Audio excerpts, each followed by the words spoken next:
안녕하십니까, 장킴입니다. 반갑습니다. 2017년 이코노미스트 표지에 세계 정부주의자들의 수장으로 사망의 이름을 가지고 나오는 창백한 말을 탄자로 게재해 놓았죠. 제가 더 설명을 드렸어요. 그리고 그가 2차 세계대공황과 중동전쟁을 일으킬 적그리스도로 예고해 놓았다고 설명을 해드렸습니다.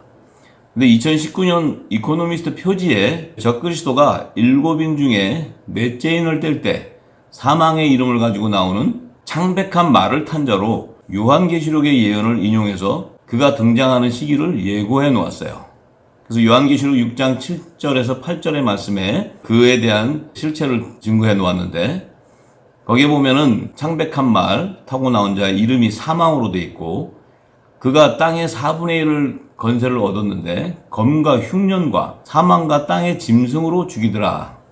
이 얘기가 마지막 때 7년 대환란의 시기에 일어나게 될 7년 흉년에 2차 세계 대공황과 중동 전쟁과 짐승의 표를 받게 하는 대환란의 시기를 예고하는 예언적인 사인입니다. 그리고 그 적그리스도가 등장해서 중동 전쟁을 일으킬 시기를 요한계시록 11장 7절과 14절에 증거해 놓았어요.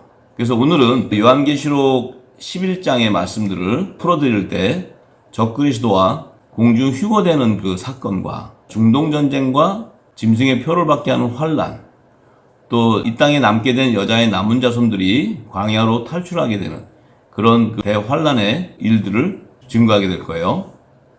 요한계시록 11장 7절과 14절의 말씀은 저희가 그 증거를 마칠 때 무적행으로부터 올라오는 짐승이 저희로 더불어 전쟁을 일으켜 저희를 이기고 저희를 죽일 터인즉. 근데 14절에 보면 둘째 화는 지나갔으나 보라 셋째 화가 속히 이르는도다. 그러니까 이 적그리스도가 등장하는 시기가 둘째 화의 시기라는 거예요. 이 둘째 화의 시기는 여섯째 천사가 나팔을 불 때 일어나는 환란을 예고하는 것입니다.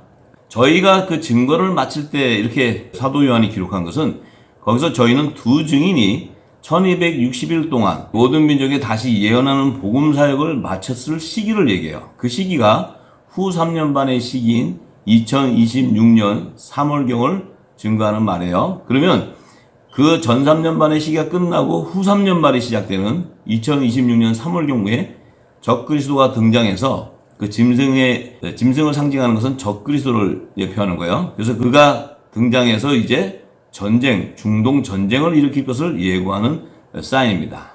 이 기간은 제가 누차 얘기 드렸지만 7년 흉년의 안식년 기간 중에 후 3년 반의 시기, 그러니까 2026년 3월경부터 2029년 속죄절까지 이 기간이 42달이라는 기간입니다. 이것이 후 3년 반의 시기인데, 이때 그 42달 일할 건세를 받은 적그리스도의 등장을 요한계시록 13장 5절에 증거해 놨어요. 그래서 두 증인이 다시 예언하는 복음 사역을 마쳤을 때, 그때가 42달 일할 건세를 가진 적그리스도가 등장하는 시기를 예고해 놨어요. 그래서 중동전쟁의 시기는 여섯째 천사가 나팔을 불 때 둘째 화로 임하는 재앙을 얘기하는 거예요. 그 기간이 바로 2022년 속죄절에서 2029년 속죄절은 7년 대환란의 기간이에요. 그 기간 중에 후 3년 반의 시기인 2026년 3월경에 그 일들이 일어나기 시작한다는 거예요. 그래서 중동전쟁에 대한 일어나는 그 예고를 요한계시록 9장 12절에서 15절의 말씀에 상세히 기록해 놨어요.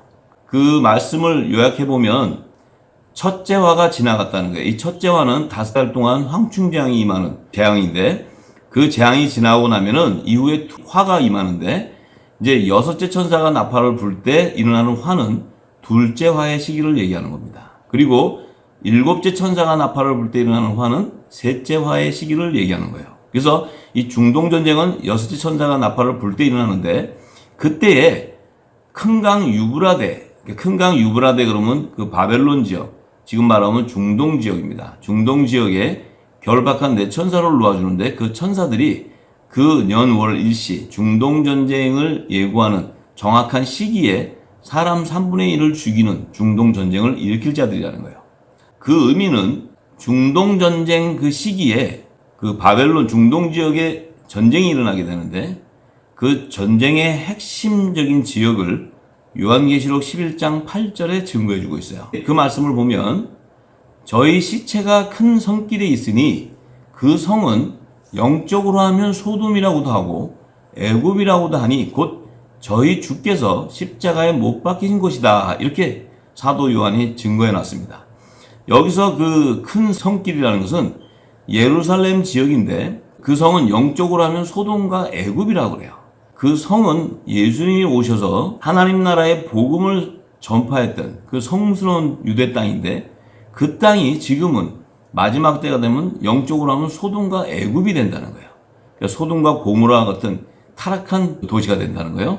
그 의미는 예수님이 십자가에 못 박히신 곳은 성전산인데 그 성전산에는 예수님이 오시기 전에는 헤롯 성전이 세워져 있었어요. 그것이 아브라함의 독자인 이삭을 하나님께 바쳤던 모리아산이고 또 솔로몬 성전을 졌던 장소인데 그런데 그곳에 지금 황금돔 이슬람 사원이 세워져 있어요. 그리고 예수님이 더 이상 이 땅에 성전은 필요 없다고 하시면서 헤롯 성전이 다 무너질 것을 예고하셨는데 그곳에 제3성전을 다시 지어서 적그리스도를 예표하는 불법의 아들이 그 성전에 앉아서 하나님의 말씀을 배도하고 또 그가 자신이 하나님이라고 사람들을 미혹하고 거짓으로 쏘기 위해서 제3성전을 짓는 거예요. 그래서 그것이 이미 영적으로는 소돔과 애국과 같은 그런 타락한 도시가 됐다는 거예요. 그래서 그 성은 영적으로 하면 소돔이라고 하고 애굽이라고 이렇게 사도 요한이 증거해 놓은 거예요. 자, 이것은 마지막 때가 되면 그 지역에 중동전쟁이 일어나는데 중동전쟁이 일어날 때 이슬람 황금돔 사원이 파괴되는 것을 예고하는 것이고 그곳에 제3성전이 다시 재건되는 것을 예고하는 사인이에요. 그래서 거기서 전쟁이 일어나는 것에 대해서 기록한 것은 저희 시체가 큰 성길에 널려 있다는 거예요. 이것은 지금 중동전쟁을 얘기하는데 그 부분이 바로 조금 전에 제가 말씀드렸던 여섯째 천사가 나팔을 불 때 사람 3분의 1이 죽게 되는 중동 지역의 제한적인 전쟁을 예고하는 거예요. 그래서 이것은 이미 2000년 전에 메시아로 오신 예수님이 황금돔 사원 파괴와 제3성전 재건과 중동전쟁의 시기를 이미 예언해 놓았어요.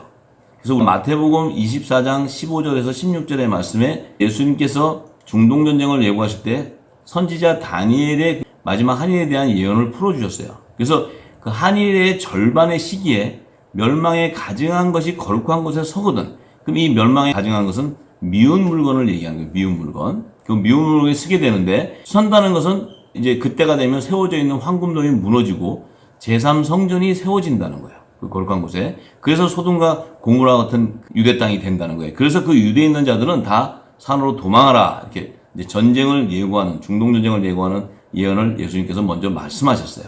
그래서 다니엘서 9장 27절에 보면 그 적그리스도 그가 장차 많은 사람들을 더불어 한일의 동안의 언약을 굳게 정하고 그 절반 시기에 조금 전에 제가 말씀드렸죠. 7년 대환란의 절반이 후 3년 반 시기예요. 2026년 3월경을 얘기하는 거예요.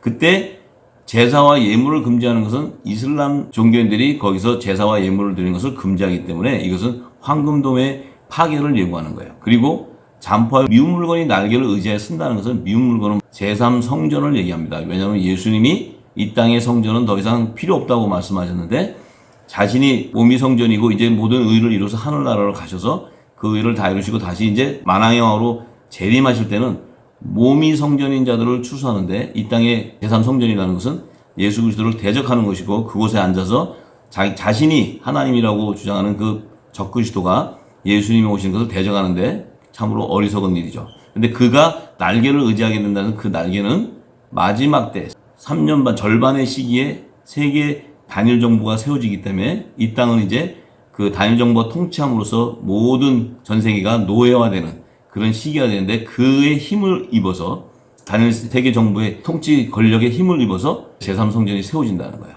자, 그래서 이것이 다니엘에게 이미 2700년 전에 예언해놨는데 예수님 오셔가지고 2000년 전에 오셔서 다 증거해 주셨어요. 그래서 이 말씀의 계시는 다니엘의 마지막 한일의 절반 시기에 대한 예언을 예수님께서 중동전쟁의 예언을 풀어주는 천국 열쇠로 저희들에게 주신 말씀입니다. 그런데 이 중동전쟁의 근본 원인을 우리가 파악을 해야 되는데 그 중동전쟁의 근본 원인은 사실상 유대인이 아닌 사단의 회들이 예수님을 은30냥에 팔아서 십자가에 돌아가시게 하실 때, 죽게 하실 때 그들과 그들의 자녀들이 예수의 핏값을 자신들에게 돌리라고 빌라도에게 얘기를 했어요. 근데 하나님은 그것을 다 들으시고 이제 마지막 때가 되면은 여름 타작마당의 키로 적그리스도를 사용해서 중동 지역의 사람 3분의 1을 죽임을 당하게 하는 거예요. 왜냐하면 예수님의 핏값에 대한 그들이 약속한 것을 대가를 지불하게 하는 거예요. 그래서 이것은 중동 지역에 제한된 전쟁이 일어날 것을 예고하는 사인입니다. 그래서 이미 예수님께서도 부분적인 전쟁과 예수님이 하시는 그 예언적인 말씀을 마태복음 24장 21절에서 22절 말씀에서 찾을 수가 있어요. 그때 환란이 있겠는데 그때 환란은 중동 전쟁을 예고하는 겁니다. 창세로부터 지금까지 이런 환란이 없고 후회도 없다는 거예요. 왜냐하면 사람 3분의 1이 죽는 전쟁이니까 그 전쟁은 지금까지 일어난 전쟁 중에서 가장 대재앙의 전쟁이 되는 거죠. 그래서 그날을 감하지 아니할 것 같으면 그날을 감해 주신다는 거예요. 그렇지 않으면 모든 육체가 다 죽어버리니까 구원을 얻을 수가 없다는 거예요. 그러나 택하신 자들을 위하여 그날을 감해 주시겠다고 말씀하셨어요. 그렇다면 중동 전쟁 때 택한 자들의 실체를 알아야 돼요. 그리스도께서 재림하는 시기인데 그때 되면 이 택한 자들이 살아서 공중 혼인잔치에 휴거되는 그런 하나님의 자녀들이 있다는 거예요. 빛의 아들들이. 이들이 바로 남자의 머리 대신 예수 그리스도의 거룩한 신부들의 구루토기로 남겨둔 복음의 공동체들이라는 거예요. 이들은 7천인의 반열에 기록된 자들인데 이 마지막 때 빛의 자녀들은 살아서 들림을 받아야 돼요. 왜 살아서 들림을 받냐면 그 마지막 사명인 환란의 피난처를 예비해야 되기 때문에 그리고 그곳에서 식물을 공급해야 되기 때문에 그 의를 이루기 위해서는 반드시 살아서 주님이 오실 때 들림받는 것을 요한계시록은 예고하고 있어요. 그리고 또 이 땅에 남아있는 그 여자의 남은 자손, 야곱의 남은 자손들은 살아서 14만 4천의 반열에 기록되어 있는 자들이죠. 그들도 살아서 피난처로 도망을 해야 돼요. 그래서 그곳에서 13년 반 동안 양육과 보호를 받고 시온산의 어린 양 예수가 지상재림하실 때 예수의 피로 정결하게 씻어서 대환란에서 나오는 흰옷을 입고 여자의 남은 자손들로 시온산으로 입성하는 살아서 들어가는 자들이 있어요. 그들이 바로 율법의 공동체들이에요. 이들이 살아서 새 예루살렘 성으로 입성하기 위해서는 마지막 때 중동 전쟁을 3차 세계대전이 아니고 중동 지역에 제한하기 때문에 살아서 들림받는 자들을 위해서 택한 자들을 위해서 중동 전쟁 때는 그 시기에는 제한을 하는 것입니다. 이것이 성경의 예언이고 예수님께서 말씀하신 예언적인 계시의 말씀이에요. 이 예수님이 하신 예언의 말씀이 바로 휴거 사건, 예수님이 공중재림하실 때 휴거가 일어나는 그 사건 직전에 후 3년 반 동안인 42달 일할 건세를 받은 적그리스도가 등장해서 황금돈 사원을 파괴하고 사람 3분의 1을 죽이기로 작정한 중동 전쟁이 일어날 것을 예고하는 사인이에요. 그래서 먼저 마지막 한일의 절반 시기에 중동 전쟁이 일어나고 나면 휴거 사건이 일어나는 것을 예수님도 증거해 주시고 요한계시록의 11장도 증거하고 있는 거예요. 그 중동 전쟁과 휴거 사건의 시기를 알아보면 2026년 3월경부터 2026년 나팔절은 태양력으로는 9월이나 10월경이 되죠. 그래서 3월에서 9월 정도 한 6개월 정도의 간격이 있어요. 그때가 중동전쟁은 2026년 3월경에 일어나기 시작하고 휴거 사건은 그 후에 2026년 9월이나 10월경 나팔절에 일어난다는 거예요. 자, 그래서 그때에 남아있는 하나님의 자녀들은 고센 땅을 다 예비해놓고 환란의 피난처를 예비해놓고 이제 주의 음성을 듣고 살아서 들림받는 자들을 증거하는 거예요. 이것을 사도 바울은 그 비밀을 알고 데살로니가전서 4장 16절에서 17절의 말씀에 주께서 호령과 천사장의 소리와 함께 하나님의 나팔 소리를 이렇게 강림하실 때, 공중재림하실 때 그리스도 안에서 죽은 자들이 먼저 일어나고 예수님 안에서 먼저 죽은 자들, 그럼 이 죽은 자들이라는 것은 사도 바울, 베드로 이런 모든 하나님의 아들들, 복음의 아들들이 죽어 있는데 그들이 먼저 일어나게 되고 그 후에 우리 살아남은 자, 그러니까 마지막 때 살아남아 있는 사명을 이루고 살아있는 자들이 저희와 함께 일어나서 구름으로 끌어올려 공중으로 휘고돼서 주를 영접하게 된다는 거예요. 이것은 만왕의 왕을 영접하는 빛의 갑옷, 그리스도 옷을 입고 하늘 보좌에서 공중 혼인잔치가 열리는 그곳에서 생명의 부활을 연합을 이루기 위해서 휴거되는 예언적인 계시를 사도 바울이 증거해 놓습니다. 그래서 이 두 증인들 가운데 열방에서 회개 사역을 일으키는 율법 아래에 있는 유대인과 이방인들의 두 선지자들의 순교에 대한 예언적인 계시를 사도 요한이 요한계시록 11장 9절과 10절의 말씀에 기록해놔요. 이 지금 두 증인에 대해서 사도 요한이 기록할 때 저희는 이렇게 합니다. 저희는 이 두 증인은 복음의 아들들과 율법의 종들, 그러니까 복음의 공동체, 율법의 공동체, 두 교회의 공동체를 얘기하는데, 하늘과 땅에 속한 공동체를 얘기하는데, 그들을 분리해 주지 않고 저희가 이렇게 합니다. 그럼 저희가 하면 그 저희에서 그 밑에 절에 그 저희를 증거하는 말씀을 찾아내야 돼요. 그래야 사도 요한이 저희가 할 때 그 저희가 복음의 아들을 얘기하는 건지 율법의 공동체를 얘기하는 건지 이것을 분별할 수가 있어요. 그것을 풀지 못하면 요한계시록의 11장의 두 증인의 그 정체를 풀 수가 없어요. 그래서 요한계시록 11장 9절에서 10절의 말씀을 보면 모든 민족, 그러니까 백성과 족속과 방언가나 모든 민족의 사람들이 시체를 사흘 반 동안 목도하고 무덤에 장사하지 못하게 하고 그 섬길에 죽어 있는 자들이죠. 근데 이 두 선지자가 땅에 거하는 자들을 괴롭게 한 거로 땅에 거하는 자들이 저희의 죽음을 즐거워하고 기뻐하여 서로 예물을 보낸다고 이렇게 증거해놨어요. 이 두 선지자가 땅에 거하는 그 적그리스도 세력들, 거짓 선지자, 이들을 괴롭게 한다는 것은 회개 사역을 일으키는 사역자들인 거예요. 이들이 하나님의 종들을, 살아있는 자들을 환란의 피난처로 인도하는 제2의 출애굽을 일으키게 되는데, 그들이 독수리 두 날개의 권능을 받아서 모세와 엘리야의 권능을 받아서 이제 광야에 예비하는 하나님의 피난처를 인도하는데, 그러기 위해서는 회개 사역을 그들이 하는 거예요. 하나님의 아들들, 복음의 아들들은 회개 사역이 아니고 진리의 말씀을 증거하는, 빛을 증거하는 것이고, 그 안에 마지막 사명으로 방주, 고센 땅, 이런 그 피난처를 예비하는 것이 복음의 아들들의 사명이에요. 그런데 이 율법 아래에 있는 두 선지자, 이 두 선지자는 유대인과 이방인의 선지자들을 얘기해요.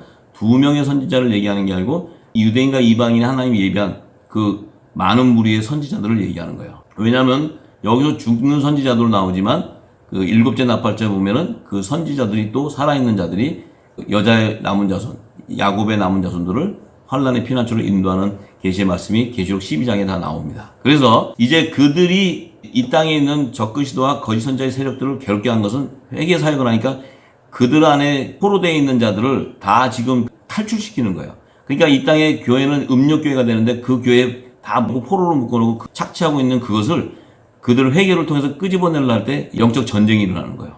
그때 땅에 거하는 자들이, 이제 두 선지자들이 중동전쟁 때 예루살렘 지역에 복음 사역을 위해서 나갔다가 순교당하는 자들이 많이 있어요. 그들은 순교를 두려워하는 자들이 아니에요. 믿음에 신실한 그 하나님의 종들이에요.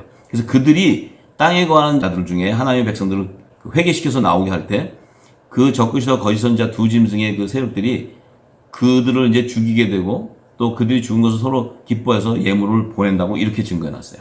자, 그래서 여기서 죽는 그 두 선지자는 율법 아래에 있는 모세와 엘리야의 권능을 받은 선지자, 유대인과 이방인의 선지자를 예고하는 거예요. 왜냐하면 그들의 사명은 마지막 때 음녀재단에서 탈출시켜서 제2의 출애굽을 시켜서 이제 광야에 예비해놓은 환란의 피난처로 14만 4천의 반열에 기록되어 있는 하나님의 종들을 인도해야 되는 그 사명이 있어요. 그래서 그것이 모세와 엘리야의 사명이에요. 자, 그런데 가장 깊은 영역에 중요한 것은 두 증인의 부활에 대한 비밀을 사도 요한이 요한계시록 11장 11절에서 12절에 증거해 놓습니다. 이것은 굉장히 깊은 부활의 비밀을 모르고서는 풀 수 없는 거예요. 그래서 지금 두 증인에 대해서 증거하고 있는 분들은 이 두 증인을 풀려면요, 성경의 가장 깊은 영역을 다 풀어야 두 증인의 실체가 드러나는 거예요. 두 증인은 어떤 분들은 사람이 아니라고 그렇게 얘기하시는 분도 있고, 또 두 증인은 선한 목자하고 거짓 목자라고 얼토당토 않는 소리들을 많이 하고 계세요. 그런데 그분들이 자신들이 추측하는 생각을 가지고 증거하기 때문에 이제 진리를 알고 나면 그 일들을 다 저버리고 진리 안에 거하게 되면 그분들 역시도 하나님의 귀하게 쓰임받게 되는 거예요. 자, 그래서 계시록 11장 11절에서 12절의 말씀을 보면 사도 바울이 이렇게 증거하나요? 3일 반 후에 하나님께로부터 생기가 저희 속에 들어가매 저희가 발로 일어서서 구경하는 자들이 크게 두려워하더라. 자, 여기서 저희, 3일 반 후에 생기가 들어가서 일어나는 저희는 율법 아래에 있는 여자의 남은 자손, 하나님의 종들의 부활에 대한 비밀을 얘기하는 거예요. 그리고 12절에는 하늘로 또 큰 음성이 있어 이리로 올라가는 걸 듣고 저희가 듣고 구름을 타고 하늘로 올라가니 저희 원수들도 구경한다. 하늘로부터 주의 음성, 주님의 음성을 듣고 휴거되는 자들은 예수 그리스도의 우리에 있는 예수님의 양, 거룩한 신부의 구루터기를 남겨놓은 복음의 아들들을 얘기하는 거예요. 그래서 이 11절은 종들의 부활을 얘기하는 것이고 12절은 아들들의 부활을 얘기하는 거예요. 이것이 성경에는 여자와 더 좋은 부활, 여자와 남자의 부활에 대한 깊은 영역의 비밀을 사도 바울이 증거해놨어요. 이것을 풀지 못하면 이 11절과 12절의 말씀을 분별 못합니다. 그래서 이렇게 감춰놨기 때문에 두 중에는 풀 수 없는 거예요. 여기서 3일반 후의 시기라는 것은 후 3년 반의 시기를 나타내는 거예요. 그래서 이때는 짐승의 표를 받는 대환란이 일어나죠. 그래서 하나님의 종들이 환란의 피난처로 들어가서 한때 두때 반때 후 3년 반 동안 양육과 보호를 받고 시온산에 어린 양 예수께서 지상재림하실 때 그때 시온산으로 입성하는 자들을 얘기하는 거예요. 이때 입성할 때는 그 시기가 2029년 속죄절의 시기인데 그때는 신구약 시대에 먼저 성결의 표를 받고 구원의 표를 받고 죽은 그들은 아브라함의 품에 들어가 있어요. 무덤에.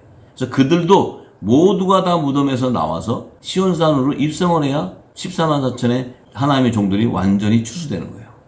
자, 그래서 이때 3일 반의 후라는 얘기는 후 3년 반의 끝이 날 시기에 무덤에서 다 나와서 그들이 시온산으로 올라가는 그 예언적인 계시를 말하는 거예요. 이 계시가 풀려야 계시록 7장에 셀 수 없는 흰 옷을 입고 나오는 큰 물이 정체를 알 수 있는 거예요. 자, 그래서 그들은 아브라함의 품에서 나오는 그런 하나님의 종들을 나타내요. 그래서 그 말씀을 보면 대환란에서 예수의 피로 씻어서 나오는 자들로 증거해 놓습니다. 왜냐하면 하나님의 아들들은 짐승의 표 환란을 받지 않고 후 3년 만을 통과하지 않고 예수님이 공중재림하시면 바로 휴거되기 때문에 그 환란을 통과하지 않습니다. 그 환란의 피난처만 예비하게 되는 거예요. 자, 그 비밀을 알아야 됩니다. 그래서 주의 음성을 듣고 휴거되는 하나님의 아들들은 왜 휴거가 되느냐? 그 비밀을 알아야 돼요. 그것을 사도 바울은 로마서 8장 11절에 이미 증거해 놨어요. 말씀을 보면요. 예수를 죽은 자 가운데서 살리신 이의 영이 너희 안에 거하시면 그리스도 예수를 죽은 자 가운데서 살리신 이가 너희 안에 거하시는 그의 영으로 말미암아 너희 죽을 몸도 살리시리라. 이것은 예수님도 십자가에 돌아가시 3일 만에 부활하실 때 그분 안에는 살리신 이의 영이 있다는 거예요. 그 살리신 이의 영은 새 언약의 말씀인 하나님 나라의 비밀한 복음이 가득 기름 부어져 있다는 거예요. 그래서 그것이 살리신 이의 영인데 그 새 언약의 말씀인 하나님 나라의 복음이 기름 부어져 있는 이 성령의 기름 부음을 받은 예수님의 지체인 하나님의 자녀들도 살리신 영이 있기 때문에 그들이 죽을 때 3일 만에 부활하는 거예요. 예수님과 동일하게 부활하는 거예요. 그래서 3일 반의 부활과 3일의 부활은 아들과 종의 부활에 대한 비밀인데 남자와 여자의 부활의 비밀을 알아야 되는 것입니다. 그래서 사도 바울은 히브리서 11장 35절에 여자와 더 좋은 부활로 증거해놨어요. 그리고 그들의 실체를 11장 39절과 40절에 증거해놓습니다. 자, 여기서 35절의 말씀은 여자들은 자기의 죽은 자를 부활로 받기도 하며 어떤 이들은 더 좋은 부활을 얻고자 하여 악형을 받되 구차에 면하지 않더라. 그러니까 여자들은 그러면 율법 아래에 있는 여자의 남은 자손, 하나님의 종들을 얘기해요. 그들이 죽었을 때 여자들의 부활을 얘기하는 것이고 또 어떤 이는 더 좋은 부활 그러면 하나님의 아들들의 부활을 얘기하는 거예요. 여기서 말하는 여자의 부활은 3일 반에 부활되는 후 3년 반이 끝나고 나서 아브라함의 무덤에서 나오는 그 부활을 얘기해요. 살아서 들어가는 자도 있지만 그런데 더 좋은 부활이라는 것은 3일 만에 부활되는 살리신 이의 영이 있는 예수 그리스도의 몸된 지체가 휴거되는 부활을 얘기하는 거예요. 이것을 분명히 알아야 됩니다. 그래서 여자의 부활의 실체는 이 사람들은 율법의 계명, 하나님의 계명을 믿음으로는 증거를 받았지만 성령의 약속을 받지 못한 자라고 증거해요. 그런데 하나님이 우리를 위하여 더 좋은 것을 예비한 것은 우리를 위한 것은 복음의 아들들에게 더 좋은 것을 예비한 것은 우리가 아니면 저희가 구원받지 못하는데 그들은 공중 휴거되는 그 부활을 예고하는 사인이에요. 이건 가장 깊은 영역의 그 부활의 비밀인데 그 비밀을 증거할 때 여러분들 안에 성령께서 기름 부어주시면 다 드러나게 됩니다. 그래서 예수님께서도 이미 그 여자와 남자의 부활의 비밀을 죽은 나사로의 부활을 통해서 모든 것을 다 비유로 증거해 주셨어요. 그리고 그분이 부활에 대한 말씀하신 요한복음 11장 25절에서 26절에 여자와 남자의 부활에 대한 깊은 비밀을 증거해 주셨습니다. 25절의 말씀에 보면 예수께서 가라사대 나는 부활이요 예수님은 부활이라는 겁니다. 왜냐하면 예수님은 내가 너에게 이른 말이 영이요 생명이라고 말씀하셨어요. 요한복음 6장 63절에. 그 말씀은 예수님이 주신 새 언약의 말씀인 하나님 나라의 그 복음, 그 비밀은 너희들을 영생으로 인도하는 부활하는 생명의 말씀이라는 거예요. 당신이 생명이라는 거예요. 내가 주는 생명의 떡을 먹는 자는 생명의 부활에 연합을 된다는 거예요. 그래서 나를 믿는 자는 죽어도 살겠고, 자, 근데 나를 믿는 자는 죽어도 산다는 거예요. 그것은 예수님이 오시기 전에 첫 언약으로 이 땅에 율법을 제정해 주신 분도 여호와 하나님 예수님이에요. 근데 이 예수님이 첫 언약을 줘서 그것을 예수님이 오시기 전까지 율법의 계명을 믿음으로 증거를 받지만 성령의 약속을 받지 못한 자들도 예수님이 이분이 오시면 우리를 구원해 줄 것을 구원주로 믿고 있는 그들도 죽었어도 그들을 살려주시겠다는 거예요. 다른 양으로 살려주시겠다는 거예요. 그리고 무릇 살아서 나를 믿는 자는 것은 예수님이 오셨을 때 제자들과 모든 자들은 살아서 예수님을 보게 되었고 예수님이 하신 말씀을 듣게 되었어요. 그래서 그 말씀을 듣는 자는 새 언약의 말씀을 들어요. 율법의 마지막 선지자 세례 요한은 예수님이 첫 기적, 오병이어의 기적을 통해서 새 하나님 나라의 비밀을 전파할 때 듣지 못하고 순교당해요. 그런데 사도 요한은 그 말씀을 다 듣고 요한계시록을 기록하는 마지막 때 사명자인 거예요. 그래서 그들은 영원히 죽지 아니하리. 이것을 내가 믿냐. 영원히 죽지 않는다. 영원히 죽지 않는다는 것은 새 언약의 말씀을 받는 자들은 바울, 베드로 이런 자들은 그리스도 안에 잠잔다 그래요. 무덤에 있는 것이 아니고 낙원에 가 있는 거예요. 2층 낙원. 이것도 굉장히 깊은 비밀인데 제가 오늘 너무 깊은 비밀을 얘기하는데 그것은 차츰차츰 다 증거 드릴 것입니다. 그래서 그들은 영원히 죽지 않는다는 것은 육이 죽었다 하더라도 그들은 그리스도 안에 잠잔다 이렇게 증거예요. 죽은 것이 아니에요. 무덤에 가 있는 것이 아니에요. 그들은 살리시는 영이기 때문에 예수님이 6월절날 돌아가실 때 오늘 밤 내가 너와 함께 낙원에 가리라 한 우편강도 데리고 가서 예비해 놓은 예수님 올 때까지 머무는 아들의 영들을 받은 자들이 머무는 곳이 낙원이에요. 그 낙원에 머물러 있다는 거예요. 그래서 이것도 굉장히 깊은 영역이지만 나중에 다 풀어드릴 겁니다. 그래서 오늘은 이 남자와 여자의 부활에 대한 비밀을 여러분들 깨닫는 지혜와 총명의 영이 기름 부어지기를 소망합니다. 요한복음 11장 39절에서 40절, 43절에서 44절에 죽은 나사로를 갖다가 살릴 때 이미 예수님께서 여자와 남자의 부활, 종과 아들의 부활을 다 계시해 주셨어요. 그 말씀을 보면 이제 이 나사로가 죽었는데 죽은 지가 며칠이 되냐면 나흘이라는 거예요. 나흘. 그러니까 4일째죠. 4일째라는 것은 3일 반을 얘기하는 거예요. 그날 이제 일어나는데 3일 반 만에 부활하는 종들의 부활을 예고해요. 예수님이 나사로가 죽은 소리를 듣고 나사로를 살리는데 무덤에서 죽어있는 나사로에게 영이여 생명인 그 말씀으로 나사로야 나오라 할 때 그 생기가 불어지는 거예요. 불어질 때 그 무덤에 죽어있던 나사로가 무덤에서 나오는데 4일 동안이니까 몸이 썩은 냄새가 났어요. 그래서 그 몸에는 수족으로 배를 동인 채 이것이 바로 흰 옷을 상징하는 거예요. 이것이 성결의 표를 받은 나사로. 왜냐하면 나사로가 죽었을 때는 그는 율법 아래서 죽은 자예요. 그래서 그가 4일 만에, 3일 반 만에 나올 때 배로 그 수족을 동인 것은 굵은 벼옷을 입고 흰 옷을 입고 나오는 종의 부활을 얘기하는 거예요. 그래서 그 얼굴은 수건에 쌌는데 예수님께서 나사로에게 다시 생명의 성령의 법으로 말씀하십니다. 풀어놓아 다니게 하라. 그랬을 때 나사로가 그 흰천을 다 풀고 살아나서 예수님과 함께 예수님이 다니시는 공생애를 쫓아다녔어요.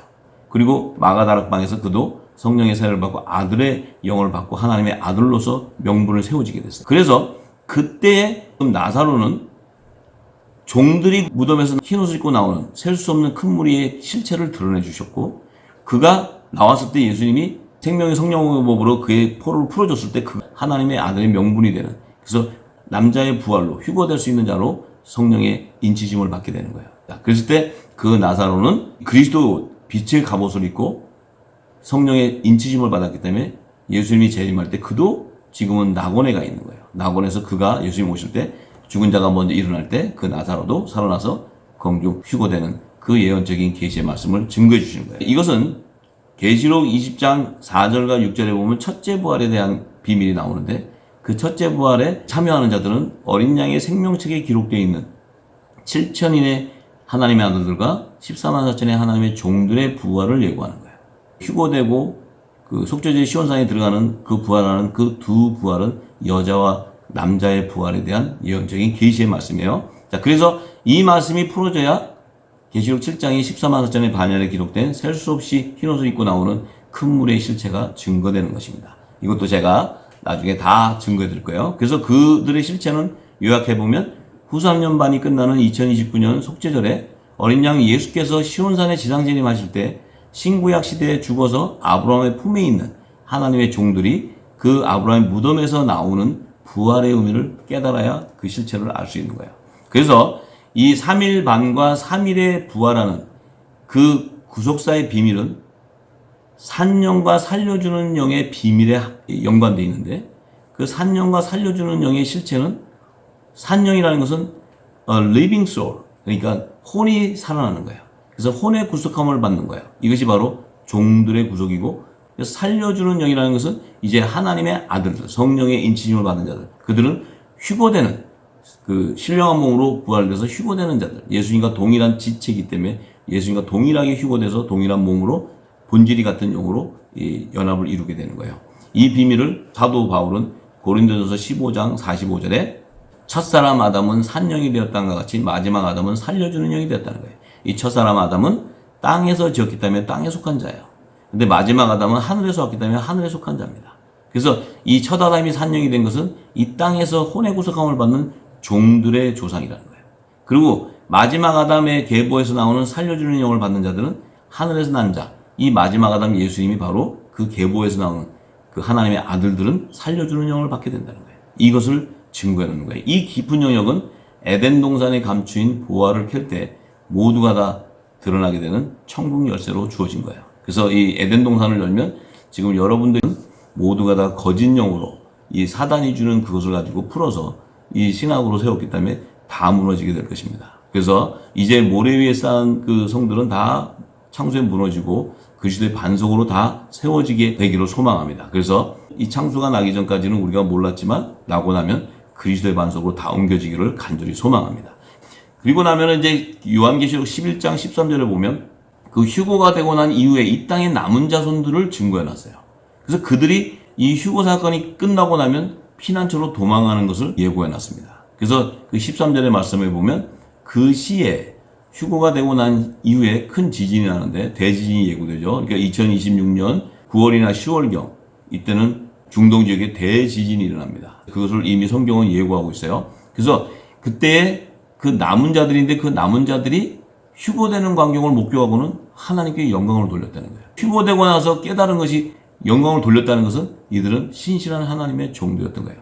그때까지도 그들은 하나님의 아들과 종들에 대한 분별의 영을 받지 못했기 때문에 그들이 휴거되는 것을 보고 그들이 하나님께 영광을 돌리게 되는 거예요. 이들은 구원의 표로 입맞은 14만 4천의 야곱의 남은 자손들을 얘기하는 거예요. 이들은 이제 이 땅에 남아서 환란의 피난처로 도망하는 시기를 예고하게 돼요. 그래서 요한계시록 11장 14절에 보면 그 중동전쟁과 휴거 사건의 시기를 증거해놨는데 둘째 화가 지나갔으니 보라 셋째 화가 속히 오리라. 이 둘째 화의 시기에 중동전쟁과 공중 휴거 사건이 일어날 것을 증거하는 거예요. 그래서 야곱의 남은 자손, 여자의 남은 자손들이 환란의 피난처로 탈출하는 것은 일곱째 천사가 나팔을 불 때 셋째 화의 그 짐승의 표를 받는 환란 때 광야에 환란의 피난처로 다 대탈출하는 그 대역사가 이제 이 땅에 일어나게 돼요. 그래서 그 시기가 바로 2026년 나팔절 9월이나 10월경 그 직후에 이제 이 땅에는 그 광야의 피난처에 예비된 하나님의 아들들이 예비해놓은 그곳으로 하나님의 종들이 다 대탈출이 벌어지는 대역사가 일어나게 될 것입니다. 요한계시록 12장과 13장의 기록은요, 11장에 남자의 휴거와 여자의 남은 자손들의 예언적인 계시를 연장해서 기록해 놓은 거예요. 분리되어 있는 게 아닙니다. 그래서 계시록 12장에는 휴거된 남자들의 공중 혼인잔치의 왕의 혼인잔치를 증거해 놓고, 또 여자들은 환란의 피난처로 들어가서 짐승의 표를 받게 하는 핍박에서 두 짐승, 적그리스도와 거짓 선자의 세력들과 이제 이 영적 전쟁을 벌이는 것을 계시해 놨어요. 계시록 13장에는 그 마운드달 건세를 받은 적그리스도와 그를 섬기는 또 거짓 선지자들이 등장해서 이제 짐승의 표를 받게 되는 대환란, 이것을 예고하는 사실을 깨달아야 됩니다. 그래서 11장, 12장, 13장은 11장에 대한 예언적인 계시들을 12장, 13장에 다 증거해 놓은 거예요. 그래서 함께 연결되어 있어요. 지금은 그것을 나누는데 그것은 하나님의 비밀을 모르기 때문에 그런 실수를 하게 되는 거예요. 자, 그래서 이 두 증인의 실체를 여는 천국 열쇠가 얼마나 복잡하고 얼마나 많은 것을 풀어야 이게 열리는데 지금 증거하는 그 두 증인과 비교해보면 이 증거를 풀지 못하면 두 증인의 실체를 알 수 없어요. 그래서 그 천국 열쇠가 핵심이 바로 그리스도 재림 때 첫째 부활에 참여하는 남자와 여자의 부활의 비밀과 둘째 사망에 참여하는 심판의 부활의 비밀을 알아야 합니다. 그리고 일곱 금초대 비밀과 두 감람나무와 두 촛대 비밀, 그리고 성막의 구조로 이루어진 그 추수의 비밀과 여호와의 칠적의 비밀, 또 하늘의 생명책의 비밀도 알아야 되고요. 또 요셉의 두 꿈에서 왕과 제사장들을 추수하는 추수의 비밀도 알아야 되고, 또 새 예루살렘 성의 24보좌의 금 면류관을 쓰고 앉는 24장로들의 정체도 알아야 됩니다. 그리고 애굽의 바로왕의 두 꿈의 계시로 7천인의 리치 아들들과 14만 선의 종들의 남은 자를 추수하는 하나님의 비밀도 알아야 돼요. 그리고 예수님께서 오셔서 좌우편 십자가에 매달린 두 강도의 구속사의 비밀도 알아야 되고요. 오병이와 칠병이의 비밀한 구속사의 계시도 알아야 돼요. 큰 물고기 153마리의 추수의 비밀도 알아야 이 두 증인을 알 수 있어요. 그리고 에덴 동산에 감추인 산령과 살려주는 영의 열매인 생명나무의 비밀을 알아야 이것을 다 열 수 있습니다. 그리고 수많은 비유의 말씀들을 다 풀어야 하나로 연결돼야 두 증인의 실체가 드러납니다. 지금까지 우리가 알고 있던 두 증인의 정체와 한번 여러분들이 비교해 분석해 보세요. 그러면 어떤 것이 진리인 것을 알게 될 것입니다. 자, 이것이 신구약 성경 66권에 기록된 총체적인 하나님의 창조론과 구원론과 종말론의 실체를 드러내는 계시의 말씀입니다. 지금부터 모든 민족에 다시 예언하는 7천인의 의로운 한국인들을 찾으시는 늦은빛 성령의 음성에 저와 여러분들이 함께 귀를 기울이실 것을 간절히 소망합니다. 시청해 주셔서 감사합니다.